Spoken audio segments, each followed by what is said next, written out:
In this video I will tell you how to change wallpaper in laptop, any desktop. So first you click on desktop, right click and go to personalize, and this window open. If you choose this is wallpaper, set wallpaper, you can see minimize, this is a set.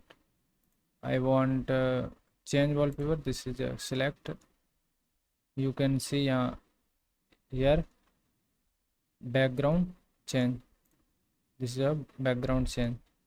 Okay, I want gallery, from galleries and picture set. So go to browser, I want this touch my personal wallpaper, so choose set, this is set, double click, upload your picture and double click here and set background, you can see, and minimize, this is here. Okay, so if you my video informative, so like my channel and subscribe.